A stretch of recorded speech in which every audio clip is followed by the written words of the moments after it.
Il faut quelques instants pour que l'œil s'habitue.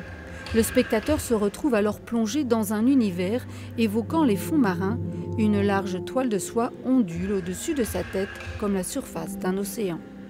Le thème était un peu évident et puis on y met aussi tout ce que nous on aime dans la contemplation et de la nature, mais aussi dans la contemplation des phénomènes physiques qu'on ne peut pas voir à l'œil nu, mais qu'on peut essayer d'entreapercevoir par des modélisations. C'est pour ça que dans l'expo, il y a à la fois des images qui sont des captations réelles et qui sont mêlées avec des vues, mais qui sont des vues de l'esprit humain sur la compréhension de la nature et du monde.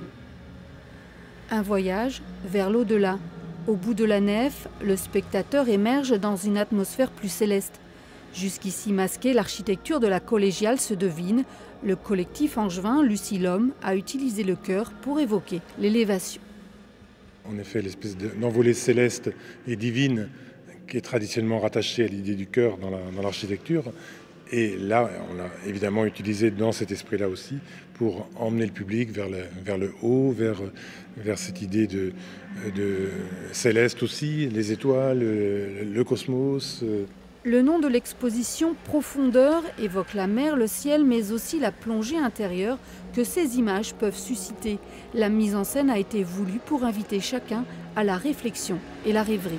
Revenir à soi, c'est-à-dire de faire le vide à travers des images à la fois métaphoriques, symboliques, et qui permettent à chaque visiteur à la fois de quitter un environnement qui aujourd'hui pas évident à vivre, on peut le dire, et qui permet pour lui de revenir à lui-même et de rêver. Chacun pourra laisser son esprit voguer sur ces vagues de sensations. Le public est même invité à s'asseoir à même le sol, jusqu'à s'allonger. Une expérience qui séduit un millier de spectateurs chaque semaine.